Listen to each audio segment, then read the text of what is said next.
قلبي لو فينا بالجسم تكرار لأنه للهدى والنور جرار.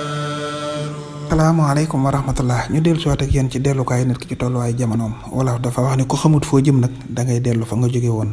ñaari kuréel yii mooy ñi ngànk diine ji di ko doxal ak ñi ngànk doxal ne doxeenu jamono ji di ko doxal ñoom ñaar yam kenn moomu ko fi dañ ko fee fekk. laqad kaana fii qasasihim ibratun li ulil albab. yàlla daa wax yonente bi sallallahu taala alayhi wa sallam ne ko lii sa sens mooy li ma la mujjee yónni ci ñëpp moo tax dama lay joxe ña la jiitu woon xoolal bu baax ku nekk ak kam jàkkaarloo woon nuñ mujjee lépp luñ nekkoon ci lu baax téye ko boole ko li nga yor ci baax di ni doxe te di ko doxal laa nufariqu bayna ahadin min rusuli. kon njariñul ku wuutu nit ci barab mooy ubbi la kàggoom xool bu baax lam nekkoon lépp lu ca lu baax sàmm ko di ko doxal fu mu juume nag teggil loolee.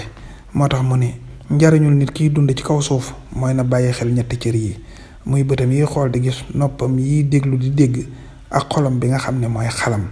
moo tax mu ni nekkul ni bëtay gumba waaye dëgg nag xol bu gumba mooy li garaaw fa innahaa laa ta'mal absaar walaakin ta'mal quluubu llatii fi suduur. boroom xol bu gumba raw boroom gët yu fettagul. kon jàmbaar lañ lool ñi nga xam ne ñoo sos lu baax teg programme yi ñuy doxe ba ñun ñëpp ñu mën cee jariñoo tey waaye ñi leen wuutu sàmm ko aar ko tasaare ko ba ñëpp jot ci ñooñu tamit kenn rawu leen.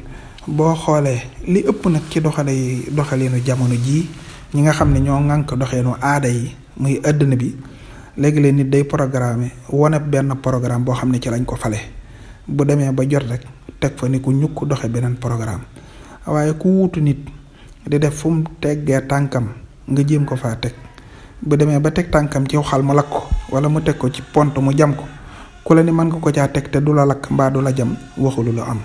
dañoo wax ni góor nag war naa ragal lool mujje pusa bi mu réer ci loxoom.